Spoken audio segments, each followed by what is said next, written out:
Hello, my name is Christina Figueroa, and I'm here to tell you about aquatic therapy.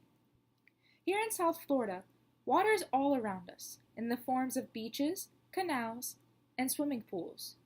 Despite this, many Floridians are unaware of aquatic therapy, what it is, and how it can help nearly every individual. Aquatic therapy is defined as a method of treatment that is conducted in an inherently freeing environment, the water. Aquatic therapy includes a variety of activities, such as passive or active exercises, and of course, swimming. Conducting therapy in an aquatic environment can not only facilitate much coveted physical benefits, but also psychological improvements and leisure benefits. Aquatic therapy is typically used for habilitation or rehabilitation. Therapeutic recreation specialists can use aquatic therapy to promote their clients to gain independence when participating in leisure, improve their overall functioning, and increasing their happiness, overall satisfaction in life, and longevity. In fact, because aquatic therapy is being administered more often as individual rehabilitation in various residential centers, clients are experiencing reductions in hospital lengths of stay. Aquatic therapy is now regarded as an alternative to expensive outpatient care due to decreases in insurance reimbursement and more costly healthcare costs. That's not all. Not only does aquatic therapy provide an enjoyable experience, it also sets the groundwork for clients to learn new, more efficient ways to move their bodies, both in the water and on land. The aquatic environment is perfect for encouraging clients to be active while reinforcing the notion that movement should not induce pain. Like other modalities, aquatic therapy has been used for many years, as far back as 330 AD. According to our text, aquatic interventions have been practiced by Greeks, Romans, Egyptians, Hindus, Japanese, and Chinese. Campion has recorded that the Greeks began the aquatic therapy trend and its physical and psychological benefits by constructing areas near springs used exclusively for leisure activities. The Roman Empire took it a step further by utilizing baths to treat paralysis, arthritis, sports injuries, and burns. Unfortunately, due to concerns with hygiene and morality, public baths were used less and less, until aquatic therapy was picked up again by Europe in the 15th century. The Europeans did not make any advances in aquatic therapy, but the United States did, starting as early as the World War I era. World War I and World War II rekindled the use of aquatics for exercise and maintaining fitness levels. Fast forward to today, and you'll notice more and more practitioners recognizing the value of aquatic therapy. There are several different approaches to treatment through aquatic therapy, and each can serve numerous clients with nearly all types of disabilities.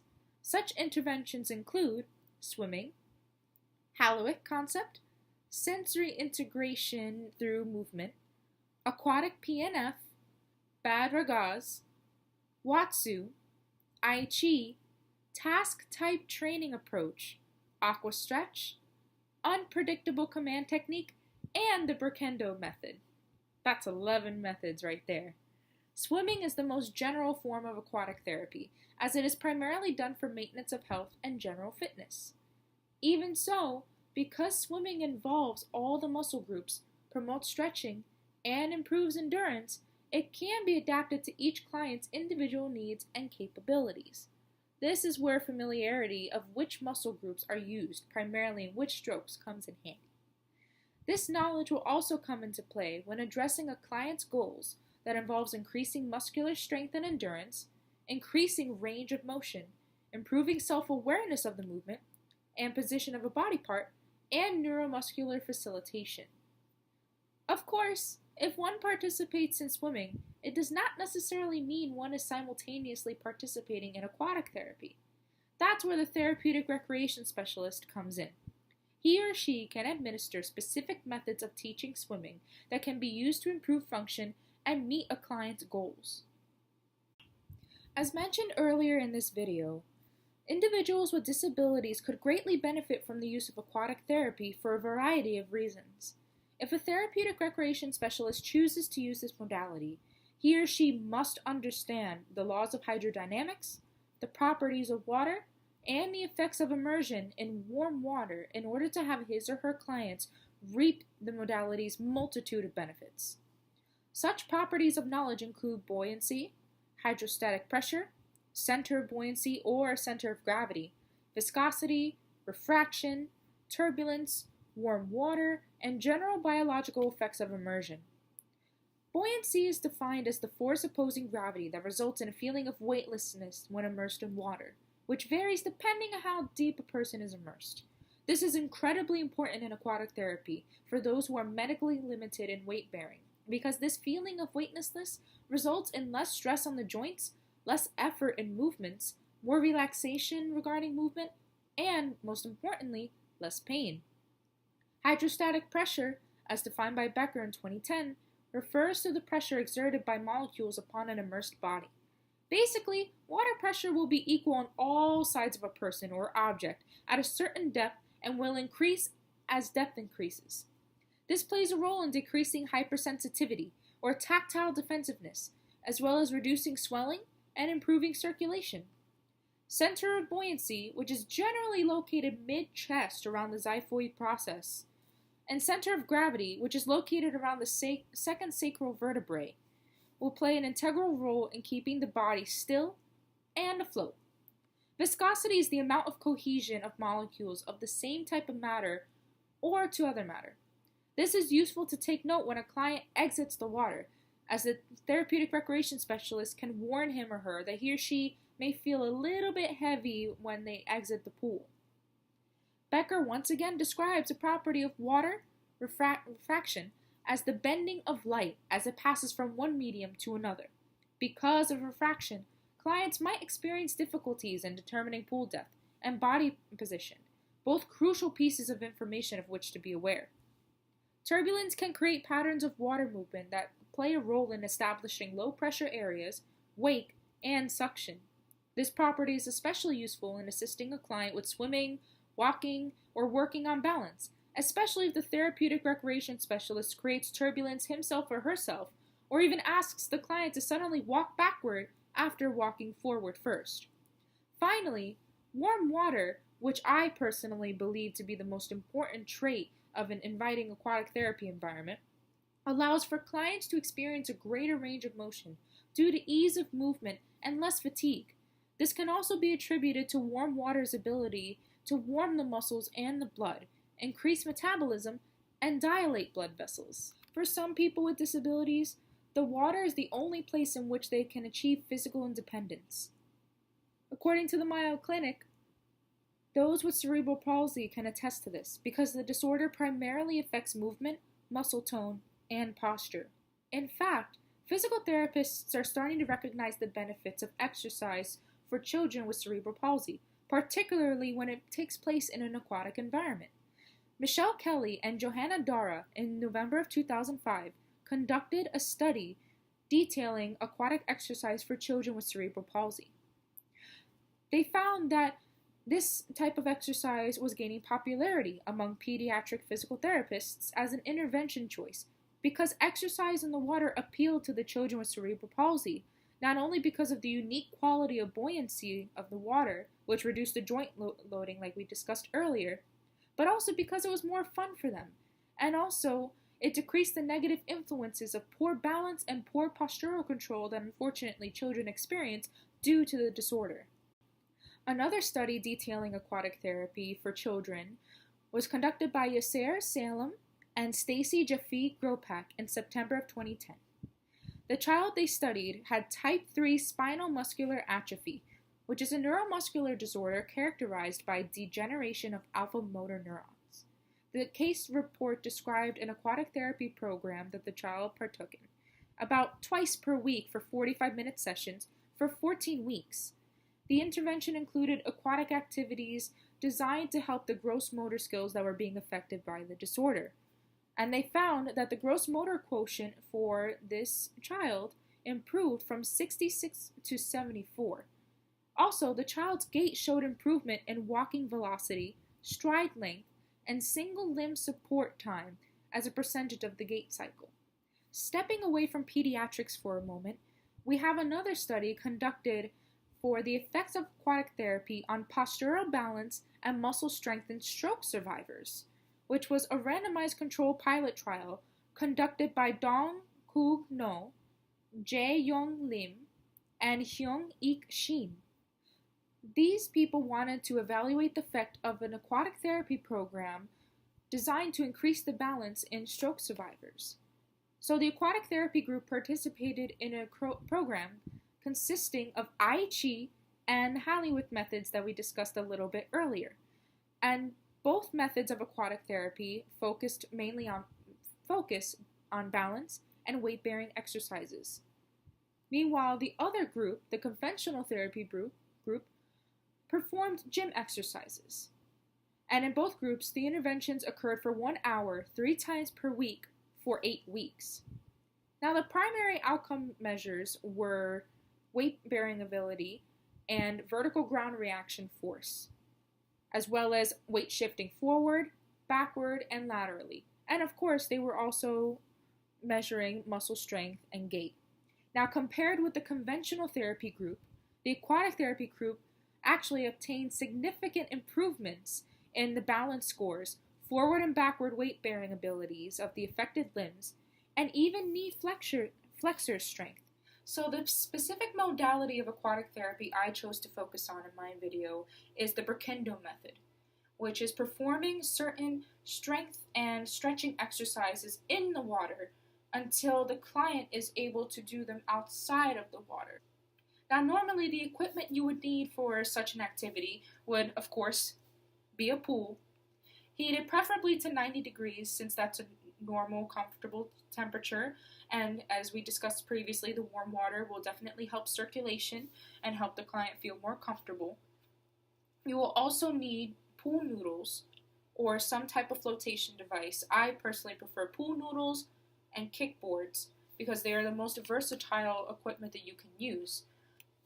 You can also use a lift or a zero-depth entryway in case the client cannot enter the pool on his or her own, or he or she has difficulty entering the pool through a stairway. You can also have resistance bands, which is what I chose to use in my video for the certain specific exercises that I chose. For the purpose of the activities administered in the video, I had my client pretend that she was recovering from hip surgery. She had an iliotibial band release surgery, which is the band that connects from the hip all the way down to the knee and helps with flexion of the knee and also a little bit of the movement with the hip. So she just had surgery to help alleviate the pain that she was experiencing in her IT band. And now she is learning to walk after the surgery and regain her strength so she can continue doing the things that she loves to do. For the first part of this modality will be water walking, just to get the patient warmed up and used to the feeling of the buoyancy and the resistance she will feel in the water. So go ahead and walk for me, please. Just pretend you're walking on land, 1 foot in front of the other. Take your time.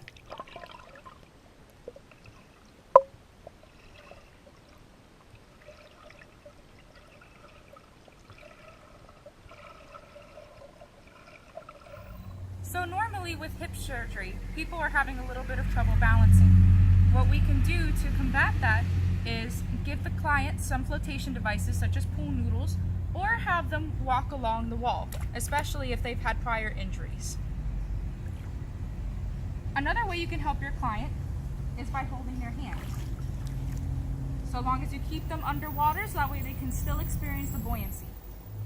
So the next part after our warm-up will be walking high knees.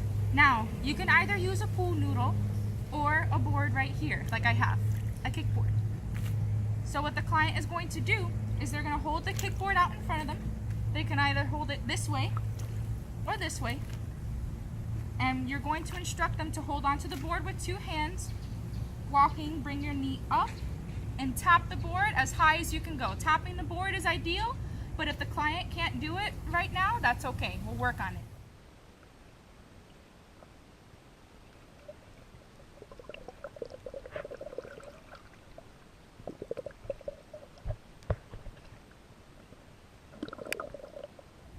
This helps with flexibility, buoyancy, and also balance. The walking high knees really work the flexors of the hip, making sure that the range of motion is being worked after the surgery. If the client is having difficulty doing this, you can either hold on to their hands like before, or you can have them hold along the wall and have them do high knees. The board also helps with stability, because chances are right after surgery they're not going to have 100% of their balance back. So the board helps give them a balance point while they're figuring out the resistance and their balance in the water. Now we're going to start incorporating different types of walking, such as walking backwards. So now the client will go ahead and do sculling in front like this, moving the hands back and forth to wade through the water. And she's going to take her knee up a little bit at a 45-degree angle, extend backwards, and plant her foot all the way on the bottom of the pool.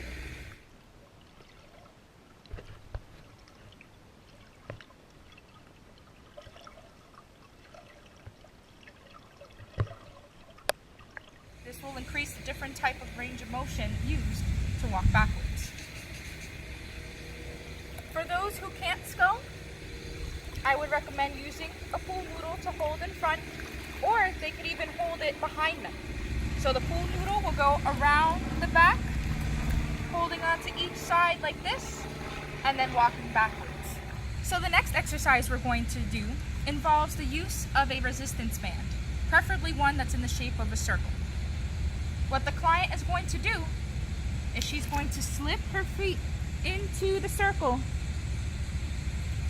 and stand normally, and when she steps, she's going to step to the side, feet about shoulder or hip width apart, depending on the range of motion of the specific client, and then step back together, legs together. Make sure the band is all around the client's ankles, so that way they can get the most out of this exercise. Okay?